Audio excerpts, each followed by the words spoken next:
Hush, little baby, don't say a word, or Papa's going to call you a little gay nerd. The year is 20XDX. The world is in turmoil, and I hear you all clamoring for Hamster Father's wisdom. Hamster Father, I hear you ask, what do we do?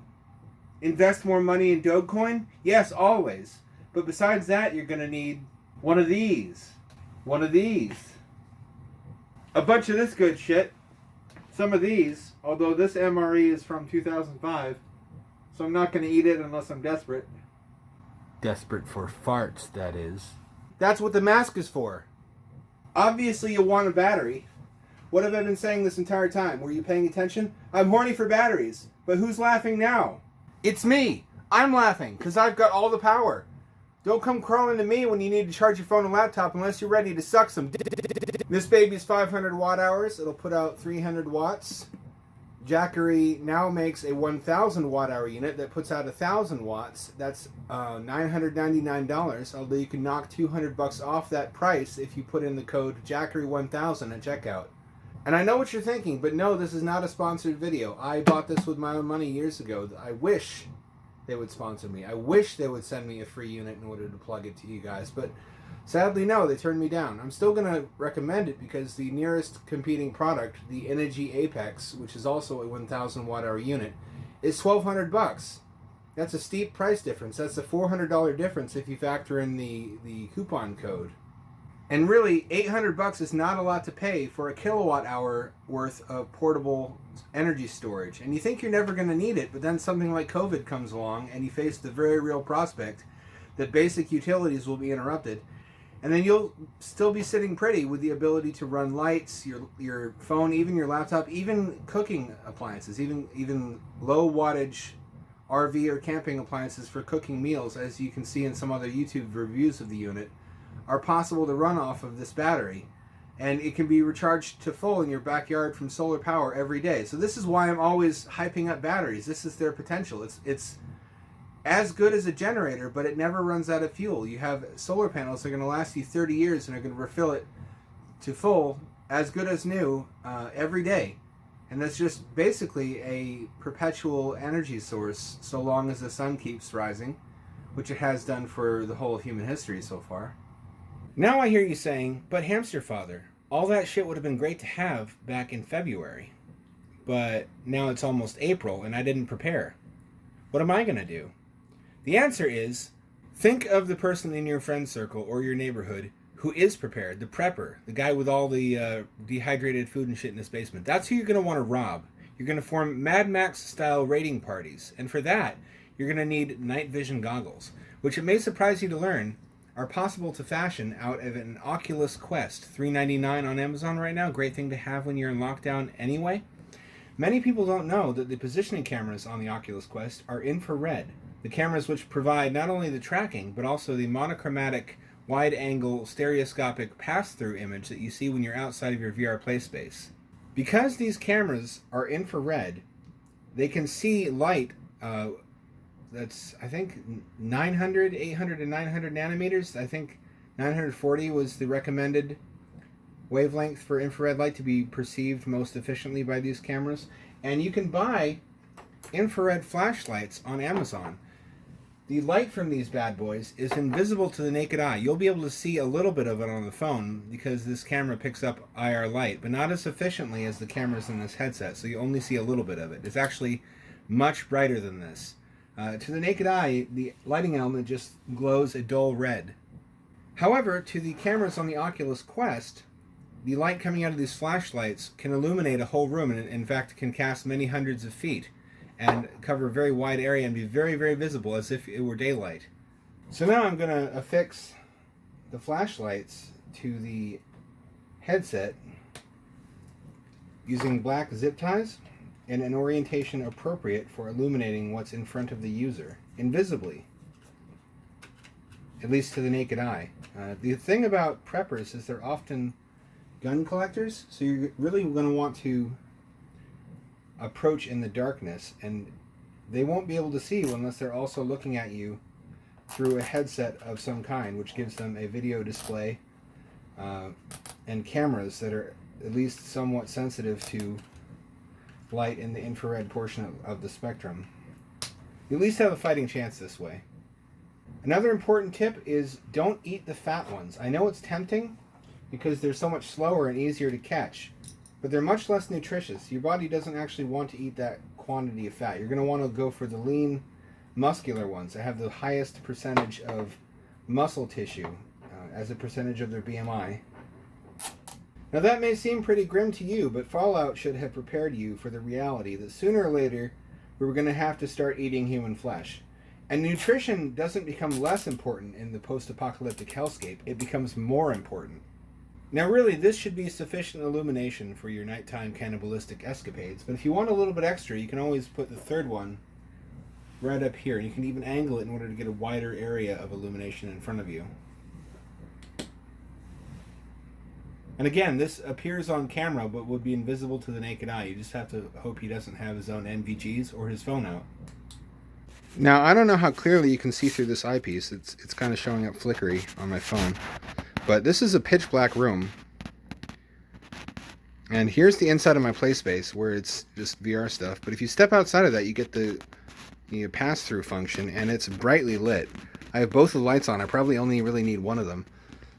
This would be even suited for outdoor use and seeing in the dark over very long distances. Now there's going to be tactical gearheads out there who are saying, those aren't real NVGs.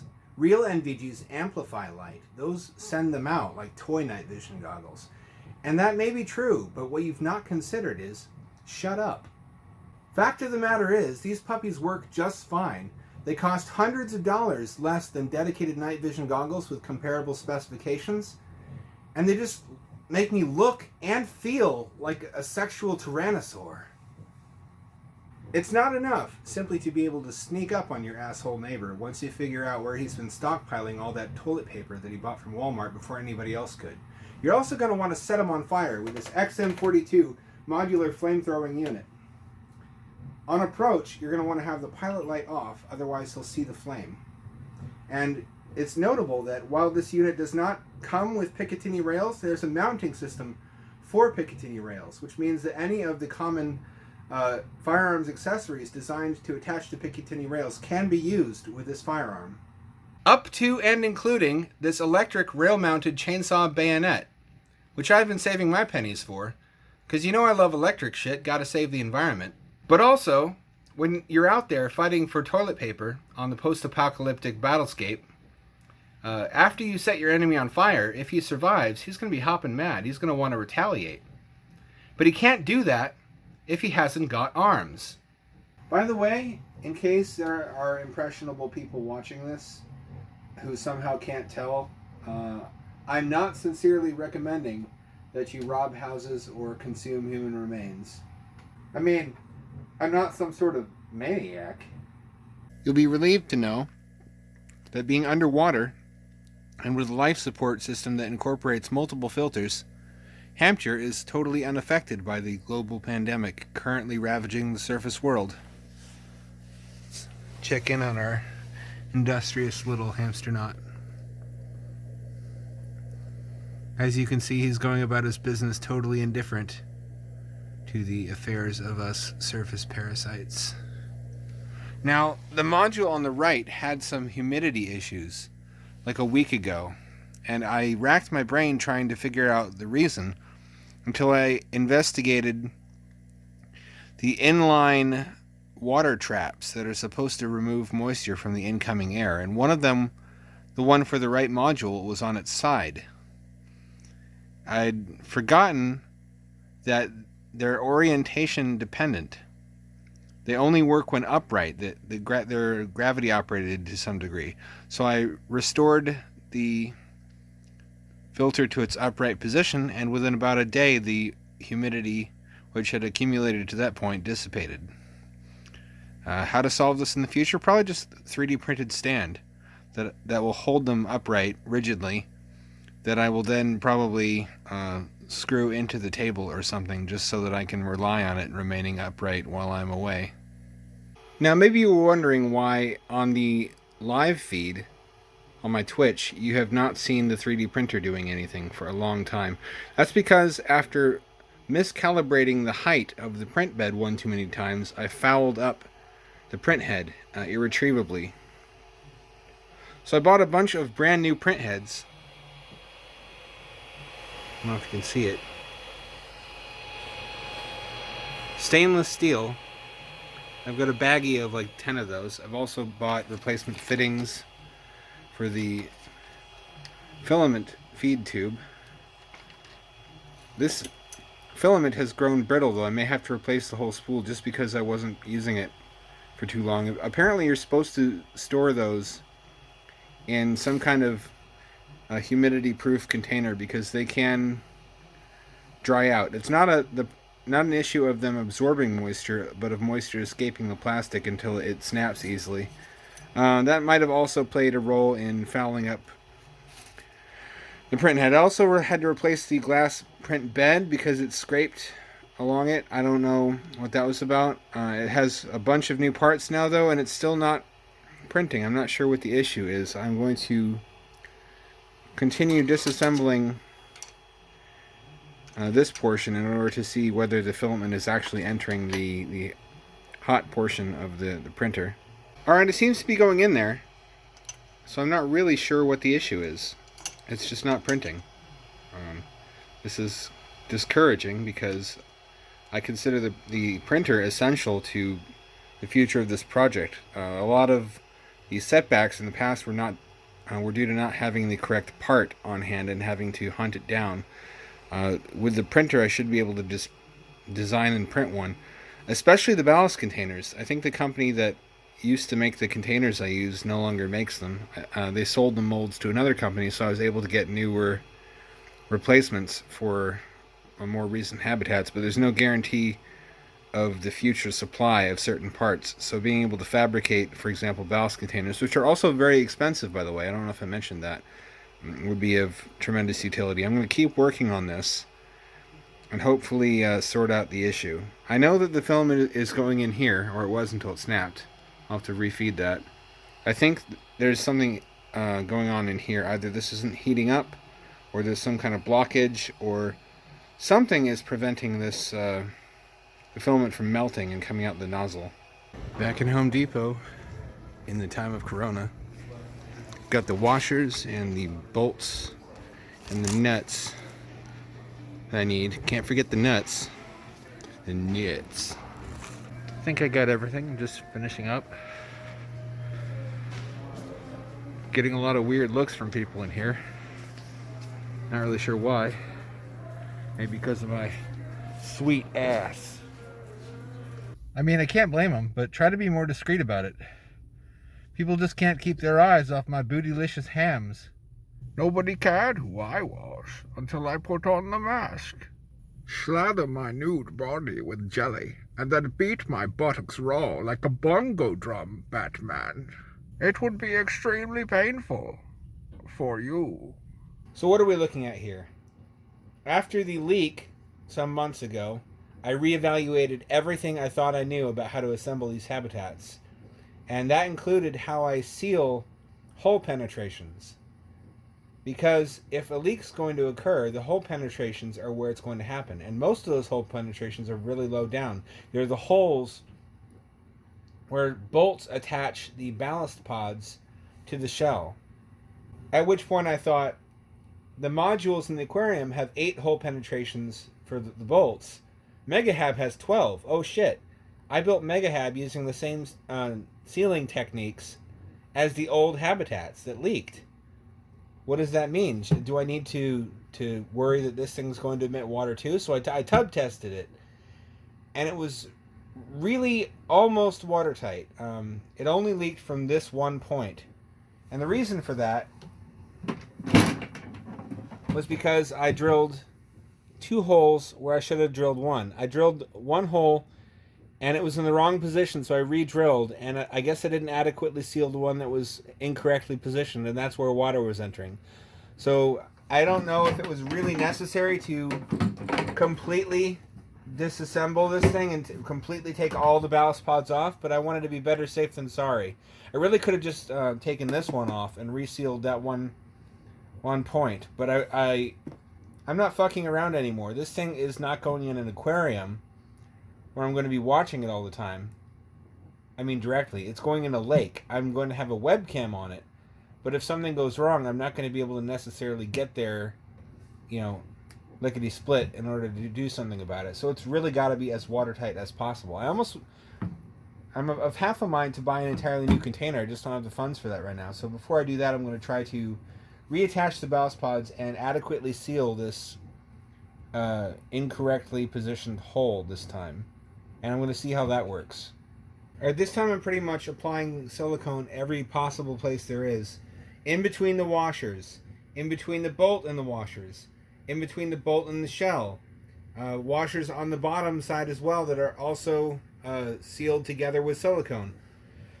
I don't see any possible way the water can get in after that. Although that's kind of jinxing it. I mean, if you're a superstitious person, which I'm not, but I seriously would be so surprised that I'd eat my own face if this can possibly leak, even under 1 atmosphere conditions, which I may test it under just to be doubly, triply, quadruply sure.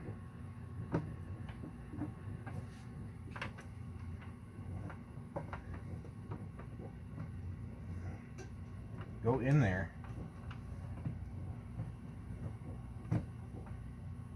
Okay, hang on. Alright, there we go. Now I'm going to secure bolts to the bottom after, obviously, applying a fuckload of silicone to them. I don't know if you're sensing a theme here. More silicone, and then on top of that silicone, additional silicone. Never enough silicone. That's something that the porn industry has in common with the marine engineering industry. I don't know what else besides that.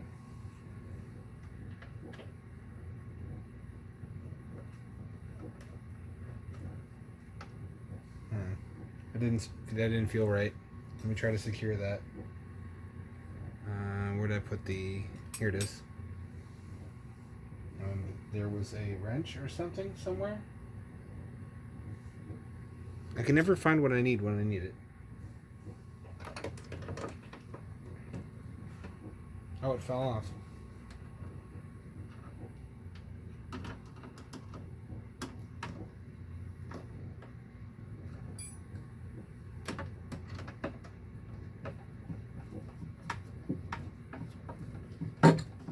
No, it goes in. It goes in.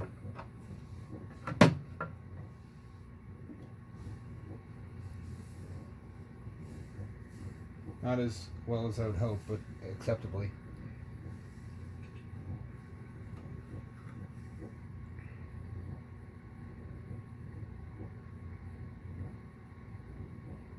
I'd like to take a minute while we're sitting here to tell you all about Jesus Christ and his plan for your life. That plan is for you to die from coronavirus.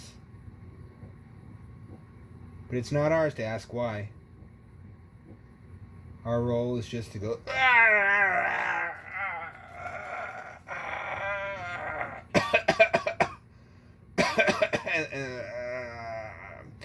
like 2-3 solid weeks of that, and then possibly death, depending on age and underlying conditions.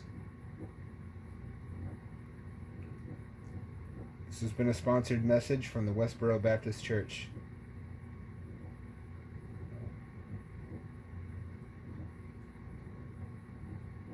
There we go.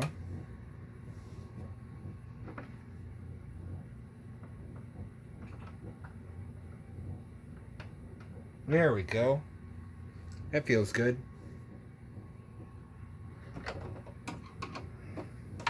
I don't really know if I have enough washers for this. I dread the prospect of going out for more. The cops are now stopping people and asking them what their reason is for being out during the governor-mandated lockdown. Our governor, Kate Brown, has decreed that nobody is to step foot outside unless they have a really good reason to do so. And I don't know where the police stand on underwater hamsterology, but I have a strong feeling that if I were to try to explain it to them, they would not agree with me that it's a good reason to be out driving around during a pandemic. There we go. That's the first of 3 ballast pods reattached with the ceiling at 1, 2, 3, 4, 5, 6 stages between the bolt and the ballast pod. 7 stages if you include the internal nuts that hold it to the underside of the lid. So I don't know how much more thorough I could be. If this isn't watertight, I may as well just give up on this project. I don't think we're going to have to do that, though. I've got a good feeling about this.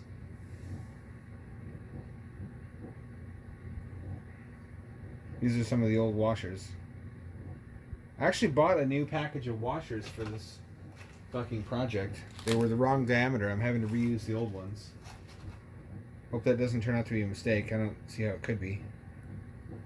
Having a thin layer of silicone already on here should only improve the seal. If not, then I guess I'm fucking redoing this a 3rd time. As many times as it takes.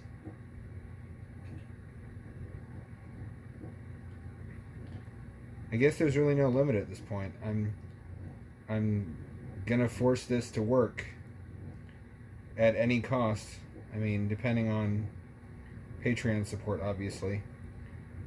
More good and bad news. The bad news is our neighbors reported us for having storage bins and a shabby looking rain canopy both in front of and behind the house that were visible from their yards if they were to deliberately peer over. Just human nature being what it is. So now we have until the end of the month, or we had until the end of the month. I'm filming this on the 31st to clear all of that away and make it invisible from the street and from their yards. Otherwise, there's a $500 fine, a day fine. Blah. So that's one of the reasons why this video is late. I didn't do a mid-month video this time. That's what I was up to. That and making coronavirus preparations. It's really hard to maintain your normal priorities during the apocalypse, it turns out.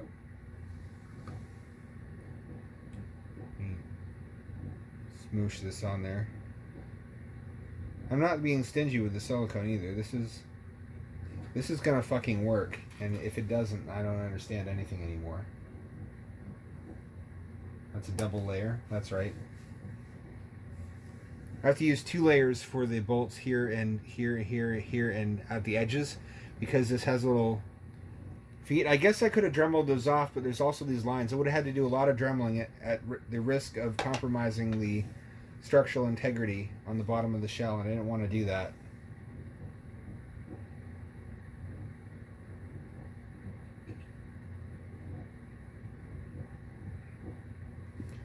So one of the really amusing parts of this whole ordeal, if any part of it could be called amusing, is people turning it into a win for communism, saying, pointing basically at the reaction of billionaires who want you to go back to work and saying, did you think capitalism was going to save you from corona? No. No, I didn't. I'm going to do my best to save myself from corona. I never thought that capitalism as an economic paradigm existed primarily to rescue me from bad situations. And really, if the only alternative is communism, we may as well just let Corona kill us, because they're looking to potentially have a very similar body count at this point. Let's see, which one does that go through? Oh, that one already has a washer. Well, that's convenient. That's very convenient. I like that. I didn't do that on purpose. I'm going to pretend that I did, though, and you're going to be fooled by it. You're going to pretend like I didn't say any of this and be like, wow, what a galaxy-brained Chad.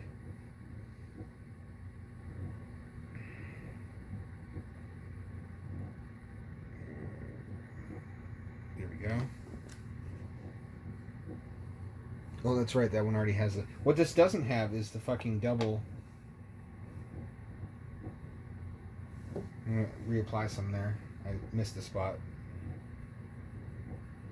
Anyway, the good news is that after cleaning all that shit away and hiring a bunch of industrious, handsome, hardworking Mexican gentlemen to clean up the yard, there's going to be room to set up a pool. We have one of... It's not inflatable. It's one of those pools where the tension of the weight of the water maintains the shape of it. I don't think that's good enough. I'd like to invest at some point in one of those rigid walled above ground pools. The landscaping for it is done. We have a level patch of ground we can put the pool onto, and then I'll have a body of water immediately nearby that is large enough to put a complex of Megahabs into.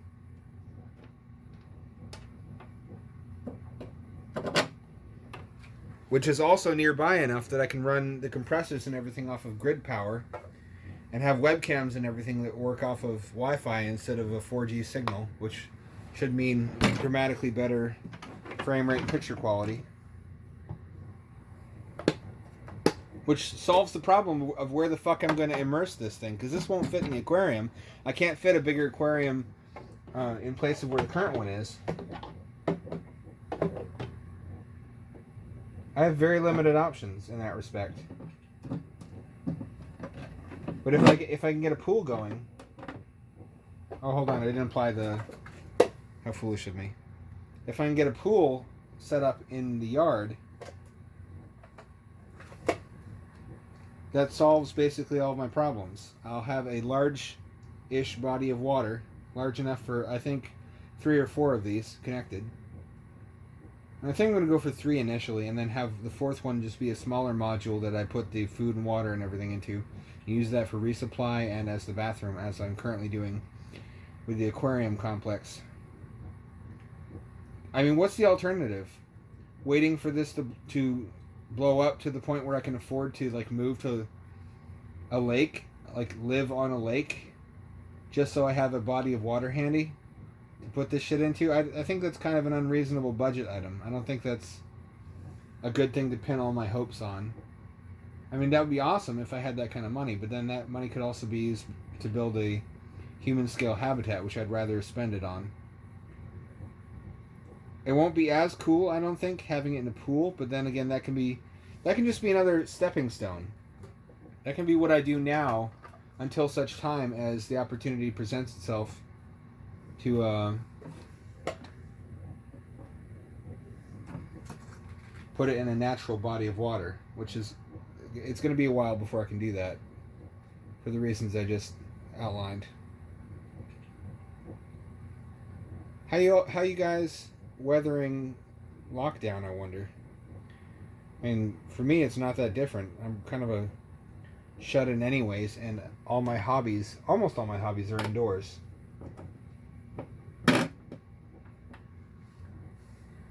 So my life hasn't changed much, and if anything, it's given me opportunities to work on my writing. I have, I think, 3 or 4 novels in progress currently, which was a mistake. I used to focus on one at a time.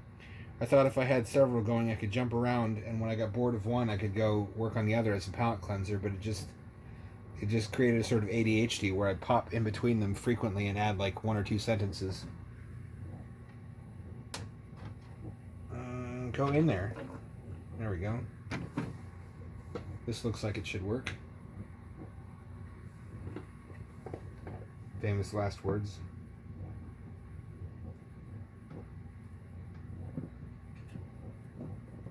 There we go.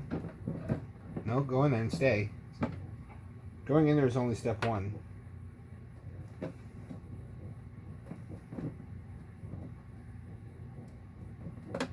There we go. There we go.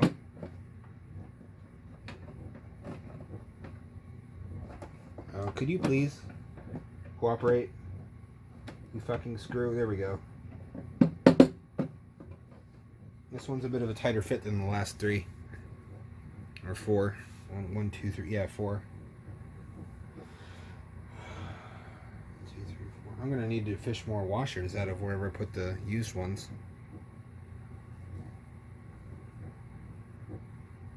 Am I? 1, 2.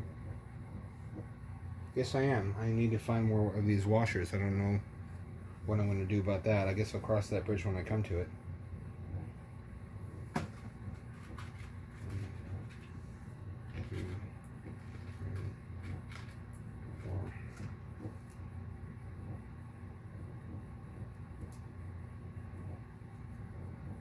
This is going smoother than I thought it would.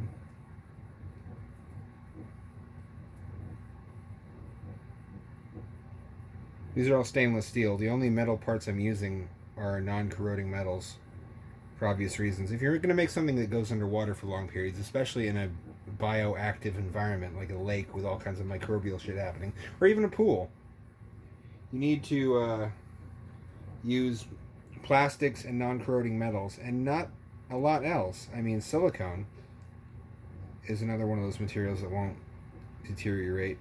You get a little bit of deterioration just from sunlight reacting with the plastic, but that's sufficiently minimal that you don't really have to worry about it, because the time frame you're looking at for that to deteriorate the plastic to the point where it impedes its structural strength is like decades, because the strength of the sunlight is greatly diminished by the water that's diffracting it. If this was going on land, then it would be a different story. I don't know if you've ever seen what happens to plastics that you leave out in the sun for many years. It's not pretty. They look like a garage sale Super Nintendo that's gone all beige or even brown. I mean, part of that's probably because it was owned by a smoker. Apparently there's a lot of fucking smokers in the 90s who had Super Nintendos. It's some kind of statistical correlation I'm not aware of. Maybe just addictive personalities. Maybe they bought it to play Pro Smoker 92. I don't know. Where each game comes with a voucher for free, like tracheotomy. Or whatever that surgery is where they drill a hole in your neck so you can talk like Jimbo from South Park. Oh shit, that was insensitive, wasn't it? Fuck. I should probably have realized that before I finished the sentence.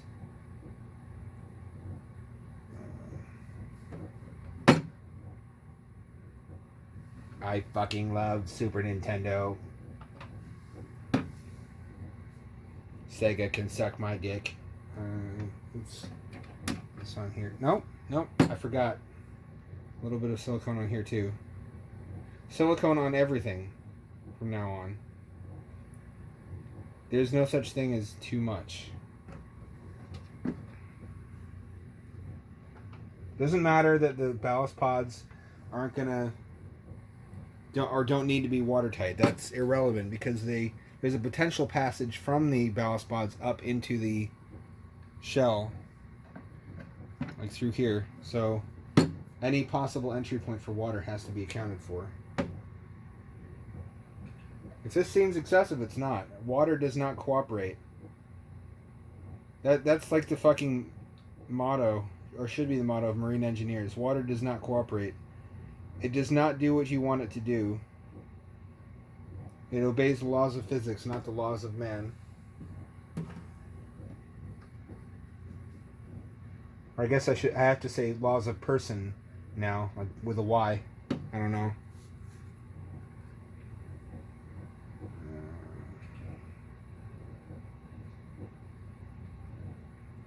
Man, water's a bitch. I'm going to go ahead and say it. Salt water especially, and bioactive salt water most of all. That was not a corona cough. That was a deviated septum cough.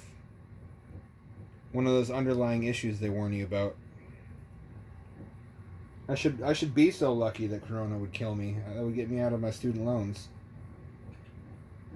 By the way, I perfectly understand that my Patreon has gone down. That's completely fucking understandable. Don't even sweat it. You need that money more than I do. I have more than I need. I had more than I need to buy a bucket of food. Jim Backer's Apocalypse eggs.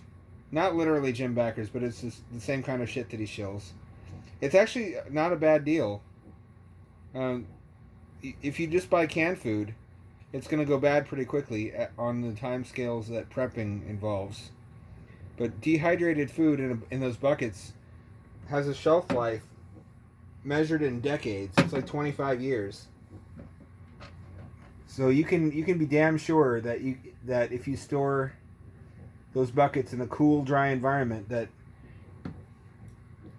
you'll need to replace them at most like 2 or 3 times in your life. The only downside is, of course, the sodium content. Dehydrated foods are wicked high in sodium. You'll survive, but you'll develop health issues related to high sodium consumption. No, that's all. That's all of them. I just got to tighten them. Not too hard. I learned that the hard way with a prototype. Otherwise, you crack the plastic. Plastic has a lot of good qualities, but also a lot of bad ones. Oh, there's actually not a bolt here. I mean a nut. Doesn't corrode. It's not brittle like glass. A lot of people ask that question about underwater habitats. Like, what if the glass breaks? And I have to be like, you know what? Actually, push my nerd glasses up on my nose. Nobody uses glass for underwater habitat windows for exactly that reason. They use acrylic, also sometimes known as Lexan or plexiglass. You can crack plexiglass, but it won't shatter.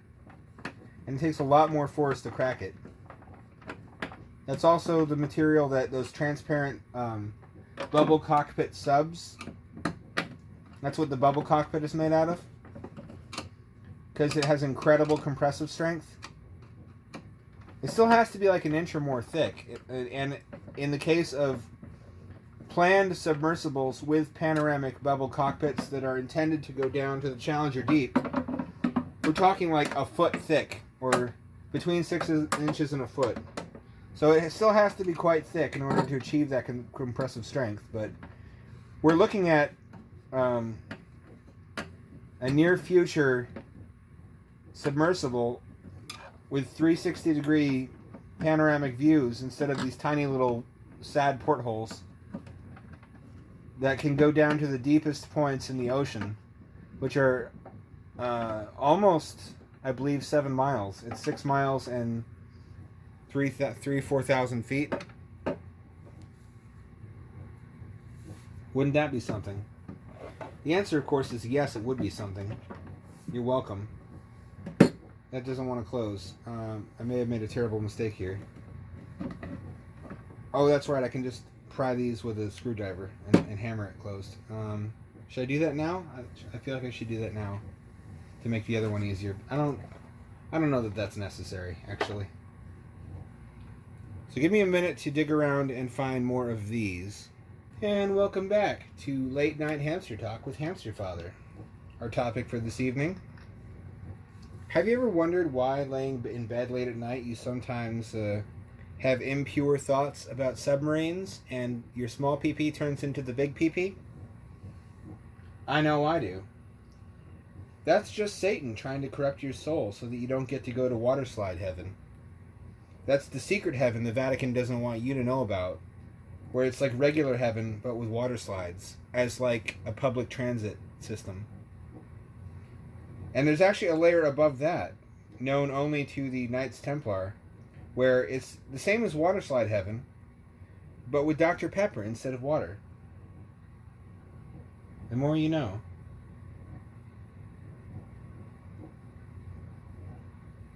I should start a theology podcast.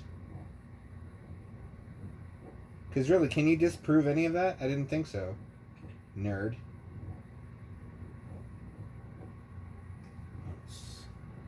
I should just reuse this one. It's the cleanest one. I should use it for the space between the top of the bolt and the habitat shell.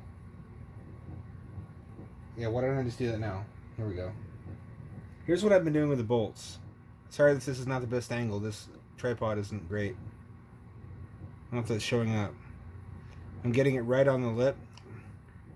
Like if this was your wiener, this would be that like lip underneath the bell end where the dick flares out. I should use more penis analogies. I think that makes my educational style more approachable. There's very little which can't be explained that way.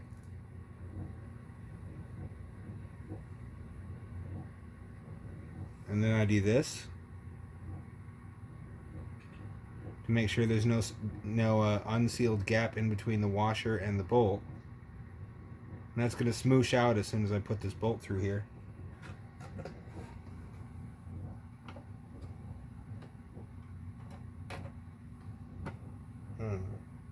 This one. The others already have bolts. I mean washers. While I'm at it, I should make sure to fucking seal the hole in the wrong place, because that's what caused this issue to begin with.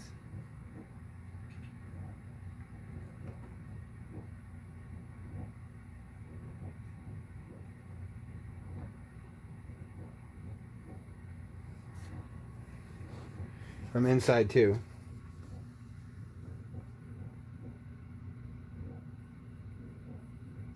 I might have liked to do that with cyanoacrylate actually, but I have had bad experiences recently with cyanoacrylate. It starts out watertight, but it doesn't stay that way, which shouldn't have surprised me because it's not meant to be used as a sealant. So I don't know why I thought it would work that way. It was okay for a while, but you should generally use things for what they're designed for.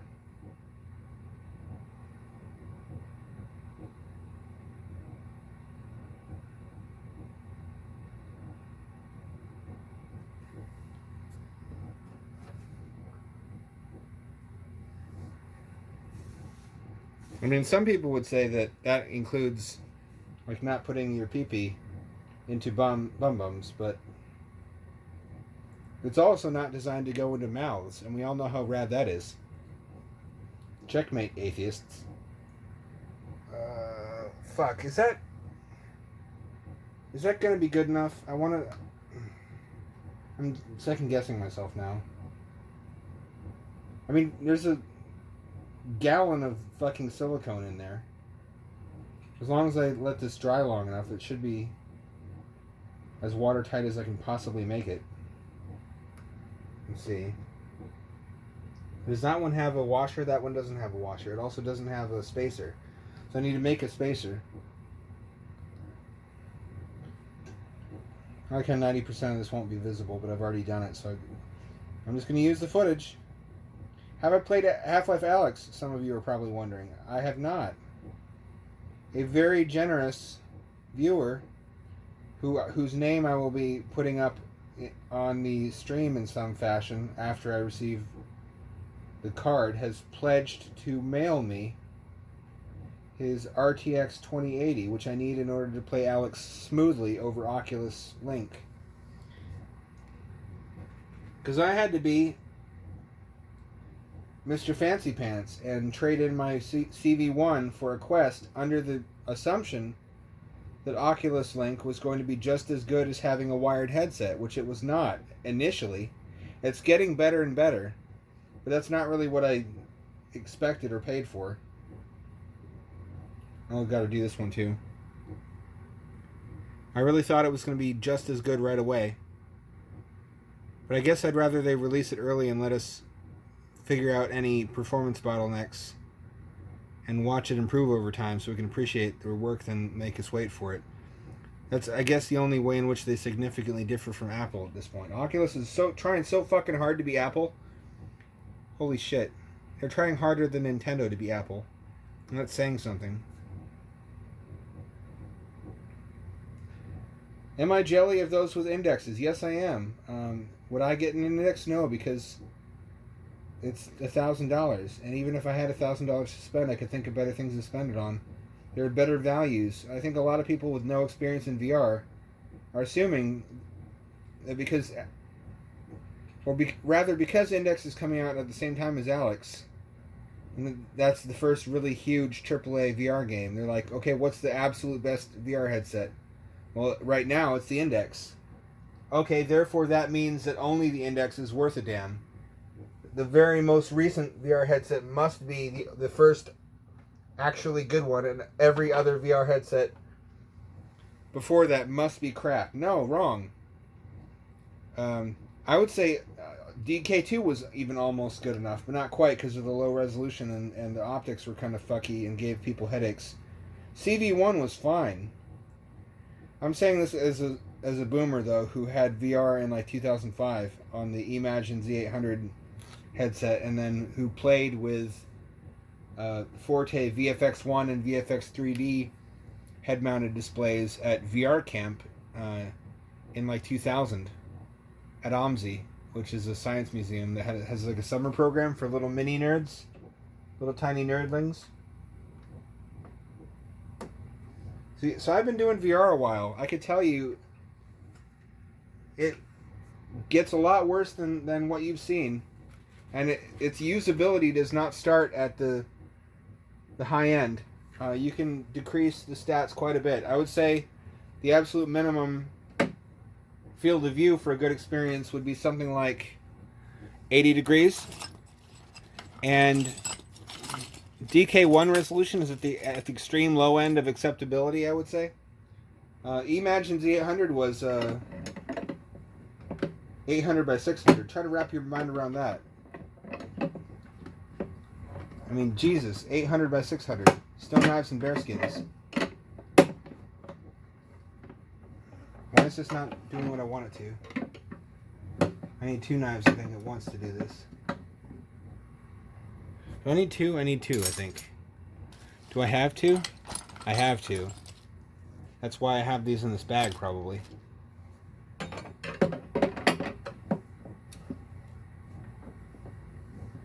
There we go. Jam that bastard in there.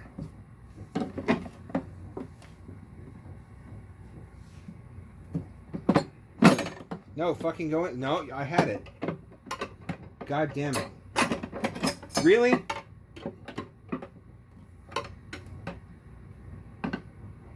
In the name of Kromdar, I curse you. Oh yeah, good news, everybody. I've solved the coronavirus epidemic. I sacrificed a chicken nugget to Kromdar. I mean, I took a bite out of it, but I don't think he'll notice.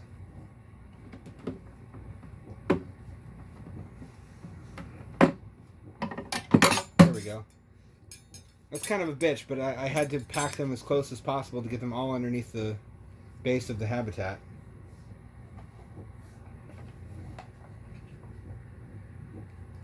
I guess I don't regret that, though. That had to be that way.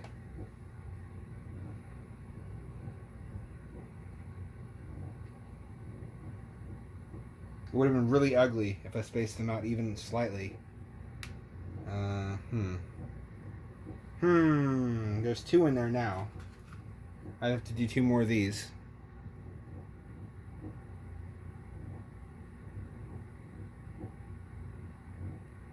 So if you want to check out my writing and see what kind of horror, which is most of what I write, a hamster scientist writes, you can see that at inkit.com/Alex Bayman, INKITT.com/ALEXBEYMAN, all one word, which is my pseudonym, not my real name. I'm not a foolish enough man to publicize that information.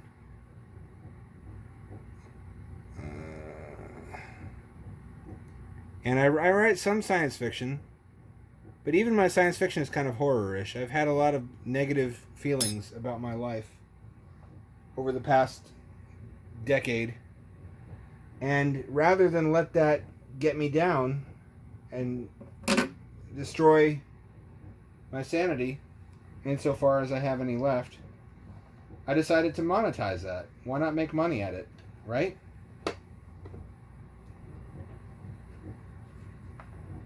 Is that good enough? That looks good enough.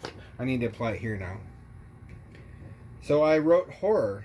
Horror is the literary application of negative feelings. If you can write a narrative, basically any strong feeling you have can be the basis for great art.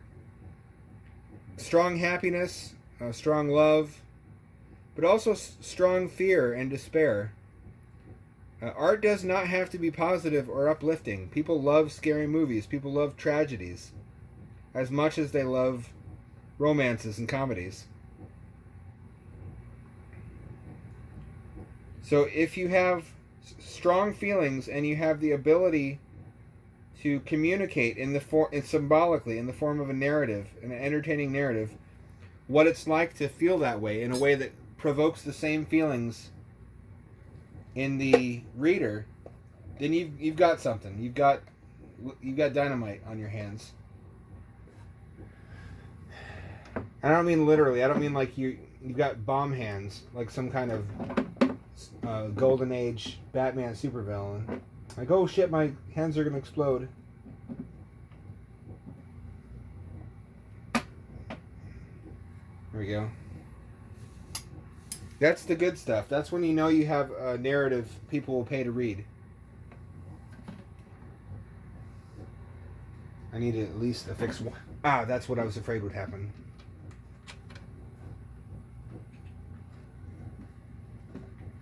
I know you can't see shit. I'm sorry about that. I'm trying to fix that. This one is not affixed yet. It has to have the goo applied. Goo's a gross word. There's almost nothing you can combine that with that makes it positive. Like horse goo, automobile goo, sports goo, Butter's creamy goo. Shit, I hate when I realize that my joke has already been done on an animated show. Like when I make some joke that I don't realize I'm just recalling from memory, and it turns out to be from Rick and Morty or something, and I'm just like, end my life. This is where I wanted to stop. I would do the same for you. Oh, hold on. That one didn't have silicone applied. Silicone goes everywhere now. The other one already had it pre-applied. I had the two stuck together.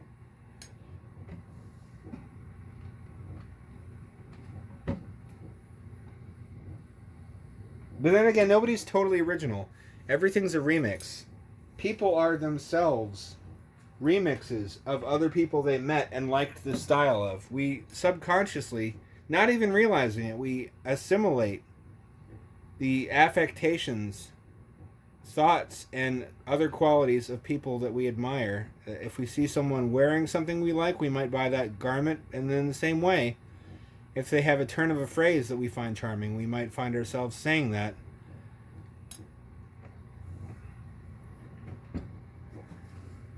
We're like sponges. We're like sponges that soak up ideas. So in that sense, since everybody is born without any innate personality, I think, other than instincts and those kinds of things, nobody is really an original person. They're just recombinations of other people's personalities that they encounter, as well as formative experiences they have. In sort of the same way that they're a genetic recombination of their parents.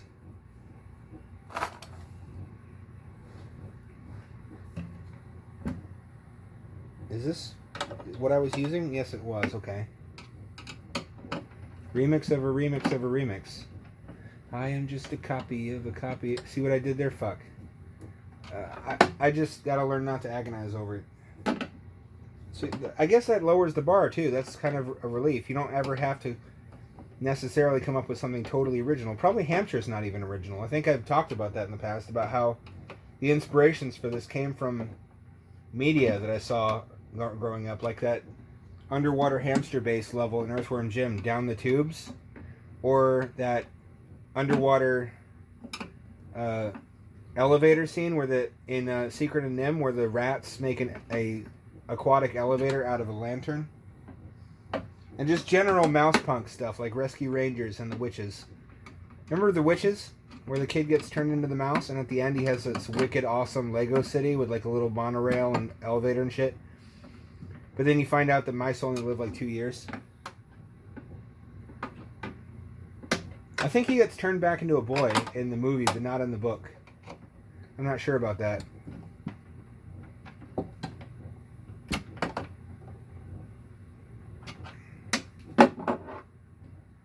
That seems good enough. I don't want to over tighten again because I don't want to crack the acrylic. Here, I heard a little bit of a strain. That's probably the best place to stop. And you can see in there, not there,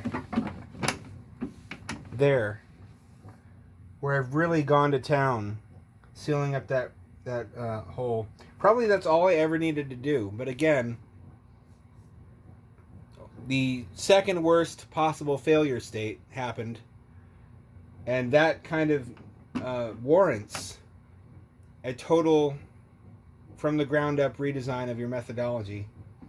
So I don't think there's anything I could do at this point that would be overkill.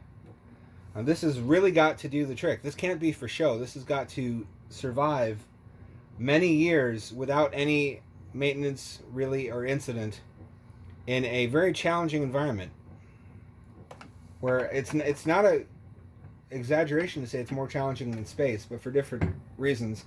It isn't just the pressure, it's also the chemical interaction between the water, especially salt water, and the materials that the habitat's made out of. That doesn't want to close for some reason. There we go. I can probably jimmy this close, but I kind of want to put the weights in there. But I also kind of don't want to, because I want it to be lightweight when I'm working with it. Because I've still got to install the webcam in there. I have everything but the webcam in there, and also need to wire up the USB cable that's going to supply power to the lights. The webcam has to be on its own separate cable, but that's not a problem now because I've got that flexible ducting for the umbilical, so all the cables can just kind of be nestled cozily inside, cozy cables. Along with the air tube. It's really a pretty tidy solution. I'm kind of shocked I didn't think of it before. Actually, no, I'm not. That's exactly the sort of thing I would do. The challenge is going to be making an umbilical that's long enough. Because USB cables generally only come in lengths of up to like 16 feet, I think, is the maximum spec for USB Type A. And the moisture sensors I've been using only have a cable length of like 6 feet. So I either have to leave out moisture sensors, which I might do because I'm not going to be close enough probably to hear them anyway, but I'll be able to see on webcam. No, I probably can't do that. I'm going to have to figure out some way to prevent water from setting this off if there's not really a leak, which will require joining an extension of that wiring partway down the umbilical in a totally watertight manner, which I don't know if I can do. I'll have to experiment with that. But for the time being, I'm satisfied to simply reassembled the Ham-based alpha shell. I mean the Megahab shell. I'm getting my prototypes mixed up. With the new sealing methodology, silicone coming out the ass at every stage where any two parts come together and any two surfaces join, there's silicone between them now. Sealing the hole that I mistakenly drilled and then I guess forgot about, which is probably the only reason it was leaking to begin with. I guess I feel good about this. I'll feel much better once I have a pool set up so I can test this again. I don't know if I'll get a chance to tub test this for a while. We're using the tub right now to store emergency drinking water, and I don't think it would be a good idea to submerge something with all kinds of solvents and shit on it in our only supply of drinking water should utilities shut down. As for batteries, I meant to talk about that. Everybody laughs at the crazy battery man until the prospect of multi-day power outages come up, and then suddenly it's battery man, save me. So I have friends in the area who have called me and been like, you have all these power banks. Could you lend me one? And of course, instead of being a stingy Scrooge, I drove out with my mask on to deliver them a power bank rather than having them buy one. Because I'm sitting on this huge stack of them, and I guess I'm the post-apocalyptic battery baron now, which has happened before. I've told that story about how I was the only one with backup electricity during a hurricane in Florida, and suddenly I made all these friends out of neighbors who wanted to come over and charge their laptops and shit. It's happening again. People weren't prepared with even the smallest amount of battery backup for anything they owned. I don't know why. There's all sorts of situations where you need that, even when you're just out in the city or something and you don't have an outlet handy and you need to charge your phone. You should have some energy storage on your person. Nobody ever does, but luckily some of them are my buddies. So I'm lighter by a couple dozen power banks now, but there's a lot of people I know who have at least a little bit of backup juice should there be an outage and should they need to charge their phone a couple of times before the power comes back on. Don't be caught without power. If you want recommendations on which power bank to buy, I made a video on that. It's the same one where I showcased the Hampture mobile, quote unquote, and a bunch of other gadgets, and talked about why I standardize all of my gadgets around USB. Now I'm expanding that to USB Type-C, and for more energy-hungry devices, a very common format of barrel plug, 12 to 19 volt barrel plugs for certain devices like my mug and backpack battery, which charges from that port and also can discharge through a male-to-male cable and power any 12 volt or to 19 volt appliance. So I didn't want to complicate it like that, but I'm still confining it to 3 standards for the simple reason that when shit goes wrong and you don't have all the different shit that you own available to you, so you can't go rummage through a drawer to find the exactly correct power adapter. You want everything to work with everything else. You want them all to use the same standard, so you can power device A from battery B regardless of who makes them. And how you do that is you preferentially buy shit that has the same ports and the same standards for power and data transfer. So if you have to MacGyver a solution from different components, you can do that because they're all interoperable. So if you didn't do that now, that's something that you should look at and put on your radar, I guess, in time for the next global pandemic, if we survive all this. Now it's time for another episode of Cozy Time with Hamster Father to round out this episode. Man, what a crazy time we're living in. I didn't think it was going to escalate to the point of being historically significant, but this is kind of the biggest thing to happen since 9/11. Who saw that coming? Certainly not the media, which largely downplayed this and said it wouldn't reach this point. Everybody's looking for who to blame. Everybody's trying to score political points. I'm just trying to keep my friends and family safe. I feel like at times like this we need to support one another instead of atomizing further, as if we weren't already separated into as granular a collection of consumer units as possible. Where's this going? I don't know. There's been speculation that's been used as a pretext for increasing government control,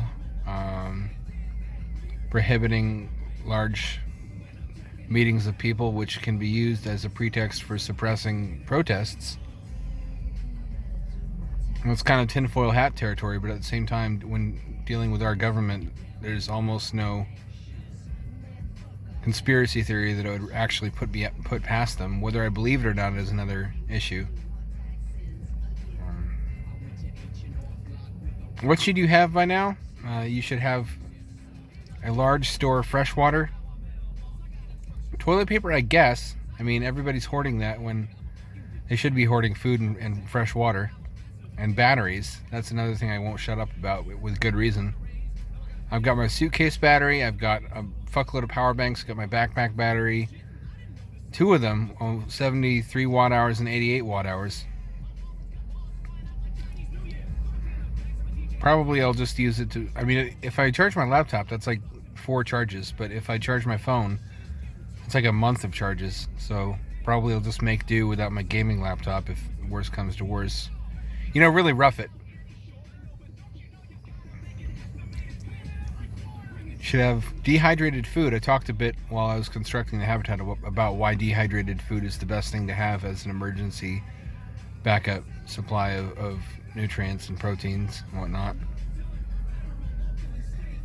MREs are always good to have. They don't have quite the same shelf life, but they're about as long-lived as a ready-to-eat meal possibly can be, and your tax dollars paid for their development. So, I mean, really, why not?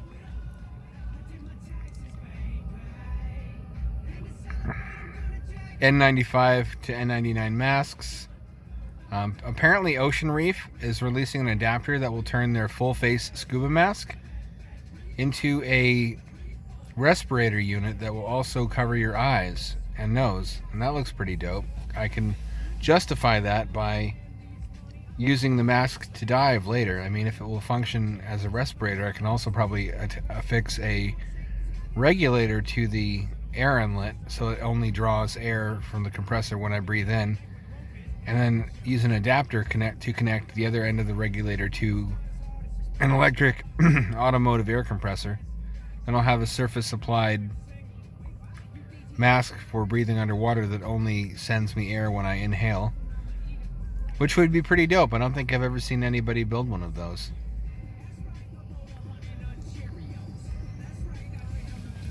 What does this mean for Hampture?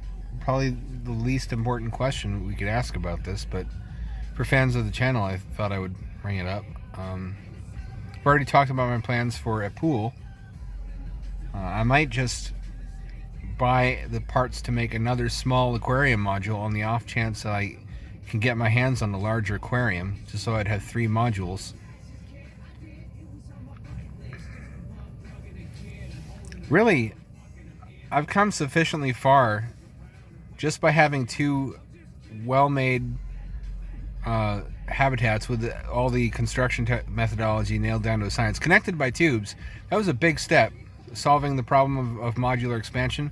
That's what's going to make it possible to expand these habitat complexes to an arbitrarily large size. Then